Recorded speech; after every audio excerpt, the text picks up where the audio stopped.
어릴 때는 나도 언젠가 은퇴하겠지? 그 정도로 막연하게 생각했는데 막상 내 앞에 탁 치고 나니 이게 이렇게 힘든 일인지 몰랐어.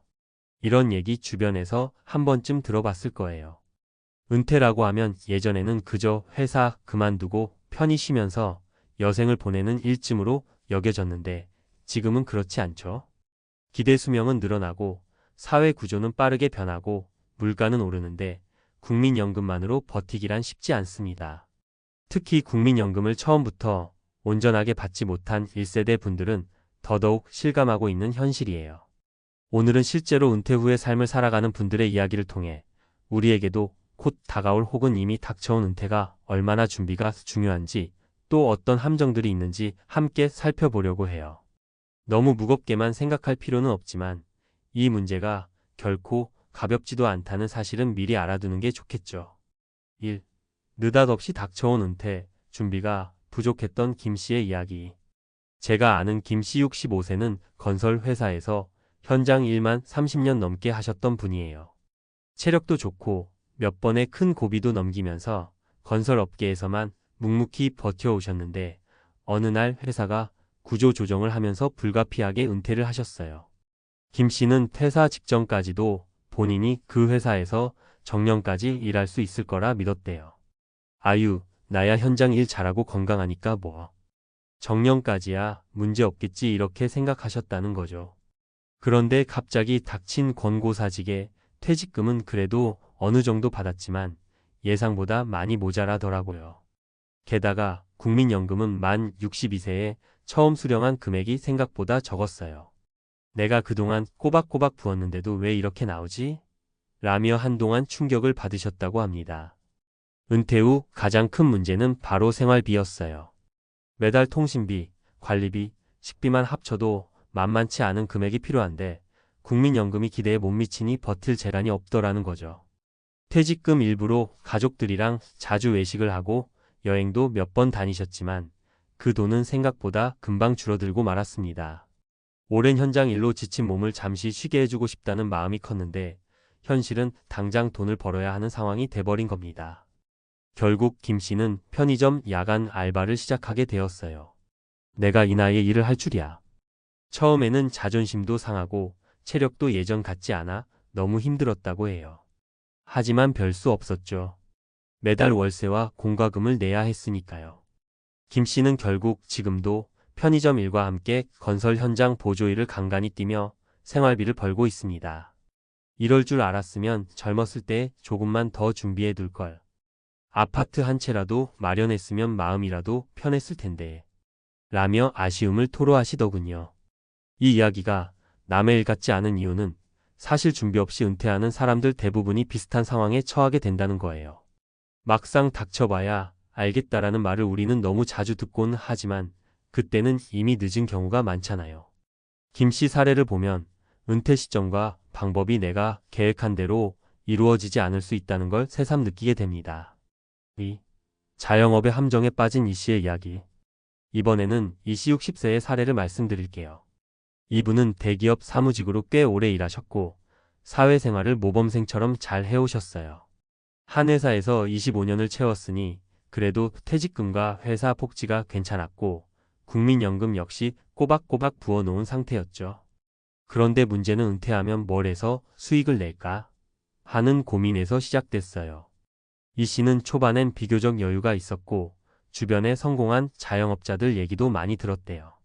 그래서 그동안 쌓아온 퇴직금과 곁다리로 모아둔 적금까지 싹 털어 소위 유망 프랜차이즈라는 치킨 가게를 열었죠. 나 정도 되는 경력과 자금이면 치킨집 하나는 충분히 해볼 만하다는 생각이었다고 합니다. 처음 몇 달은 장사가 꽤 잘 됐대요. 밤낮 없이 일해서 몸은 힘들었지만 그래도 월 매출이 꽤 괜찮으니까 보람이 느껴졌고요. 그러나 점점 문제가 생겼어요. 근처에 비슷한 가게가 우후죽순으로 늘어나기 시작한 거예요. 할인을 앞세우는 경쟁업체, 배달 서비스를 특화시킨 신규 브랜드들이 계속 들어오니 매출이 뚝뚝 떨어지더랍니다. 게다가 홍보비, 임대료, 인건비, 재료비 등 고정 지출이 만만치 않았어요. 결국 2년 조금 지나 폐업을 하셨고 어렵게 모은 자금의 상당 부분을 날리게 됐죠. 이제 와서 보니 난 이 업계가 어떻게 돌아가는지도 몰랐고 매출이 영원히 이어질 거란 착각을 했던 것 같아. 프랜차이즈라는 타이틀 하나 믿고 무작정 뛰어든 게 큰 실수였어. 이 씨 말씀을 빌리자면 일단 창업 전에는 시장 조사나 운영 전략 등을 좀 더 치밀하게 파악했어야 했다는 후회가 크다고 합니다.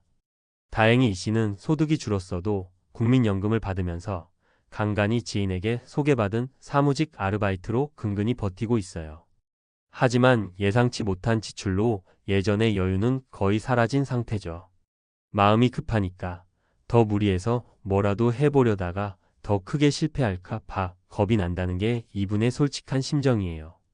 이 씨 사례를 통해 알 수 있는 건 은퇴 후에 무작정 자영업으로 뛰어드는 게 결코 만만치 않다는 사실이에요.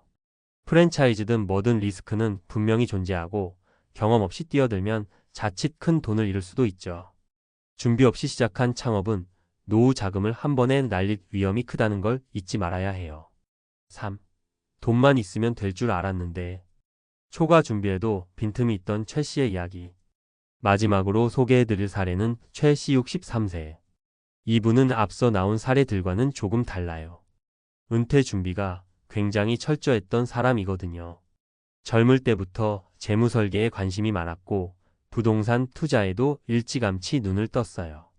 내가 돈이나 부동산이 있어야 마음이 편해진다는 생각으로 승진 욕심 내기보단 퇴근 후 늘 재테크 공부에 매진하셨죠. 주변에서는 최 씨를 보고 저러다 번아웃 되는 거 아니냐 걱정도 했는데 본인은 전혀 개의치 않았대요. 그러다 60세를 조금 넘긴 시점에 조기에 은퇴를 결정하고 지방에 작은 전원주택을 마련해 내려가셨습니다. 더 늦기 전에 내가 원하는 삶을 살겠다는 생각이셨죠. 건물 세 채에서 월세가 꼬박꼬박 들어오고 주식 배당금과 연금 저축에서도 일정 금액이 나오니 사실 돈 걱정은 거의 없다고 합니다. 그런데도 왜 이분 얘기를 꺼내냐면 돈만 많다고 다 해결되는 게 아니라는 걸 보여주는 좋은 예시이기 때문이에요. 최 씨는 막상 내려가서 몇 달 지내보니까 외롭고 무료하다는 생각이 계속 들었다고 해요.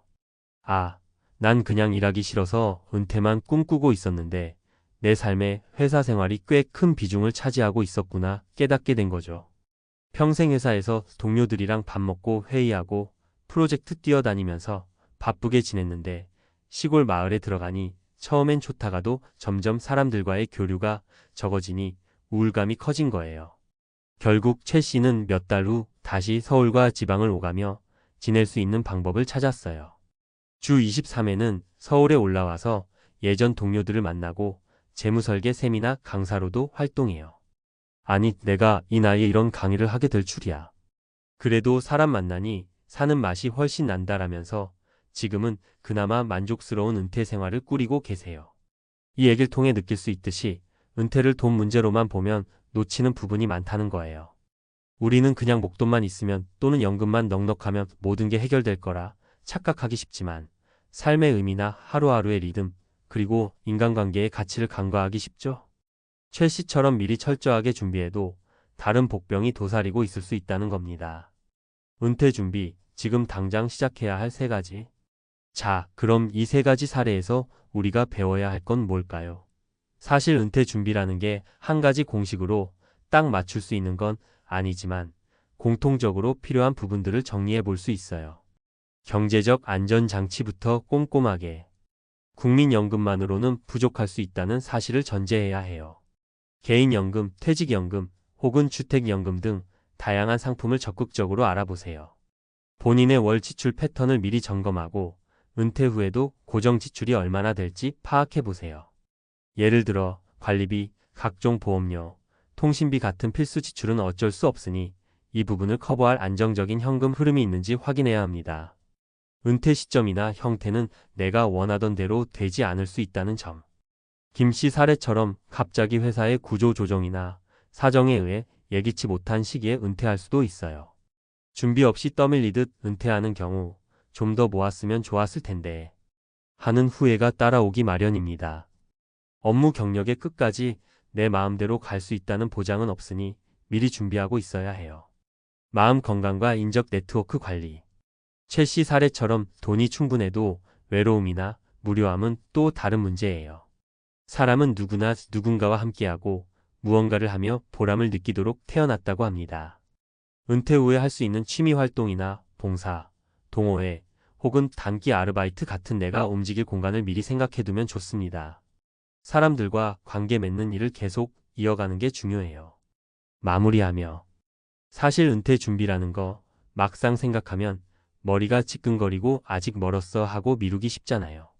하지만 사례에서 보셨듯이 은퇴는 어느 날 갑자기 찾아올 수도 있고 혹은 미리 준비해도 예상치 못한 폭병이 기다릴 수도 있어요. 그래서 더더욱 미리 준비하고 여유를 갖고 상황에 대처할 수 있도록 만들어 놓는 게 좋습니다. 김씨처럼 은퇴 시기가 내 맘대로 되지 않을 수도 있고 일씨처럼 무리한 창업으로 소중한 목돈을 잃을 수도 있으며 최씨처럼 자산을 든든하게 갖췄더라도 새로운 고민거리가 생길 수 있어요. 결국 은퇴 준비에는 돈만 필요한 게 아니라 삶을 어떻게 디자인할지에 대한 고민과 대비도 함께 이루어져야 한다는 말이죠. 이 글을 읽으며 나는 어떤 상황에 처하게 될까? 아직 은퇴하려면 시간이 남았다 생각하실 수도 있지만 준비는 빠를수록 좋다 싶어요. 누구도 미래를 확신할 수 없고 내 마음대로 흘러가지 않는 게 인생이니까요. 중요한 건 불안해하기보다는 관심을 갖고 작은 것부터라도 계획을 세워보는 겁니다. 어렵고 복잡해 보이겠지만 작은 습관부터 시작해 볼 수 있어요. 지금 쓰는 가계부, 나중에는 은퇴 후 재무 설계에도 도움이 되고 저축이나 펀드, 연금 상품 하나씩 공부해보는 게 미래의 나를 지켜주는 방법일 수 있으니까요. 인생의 후반전을 좀 더 즐겁고 편안하게 맞이하고 싶다면 오늘 당장이라도 한 걸음 내디뎌보는 건 어떨까요? 부디 이야기가 은퇴 후 삶을 준비하고 고민하는 분들에게 작은 힌트가 되었으면 좋겠습니다. 은퇴가 꼭 두려움으로만 다가올 필요는 없잖아요. 우리 모두가 안전장치를 든든하게 마련하고 취미나 사람들과의 교류를 이어가면서 더 풍요로운 은퇴 라이프를 만들어 나갈 수 있길 바라봅니다.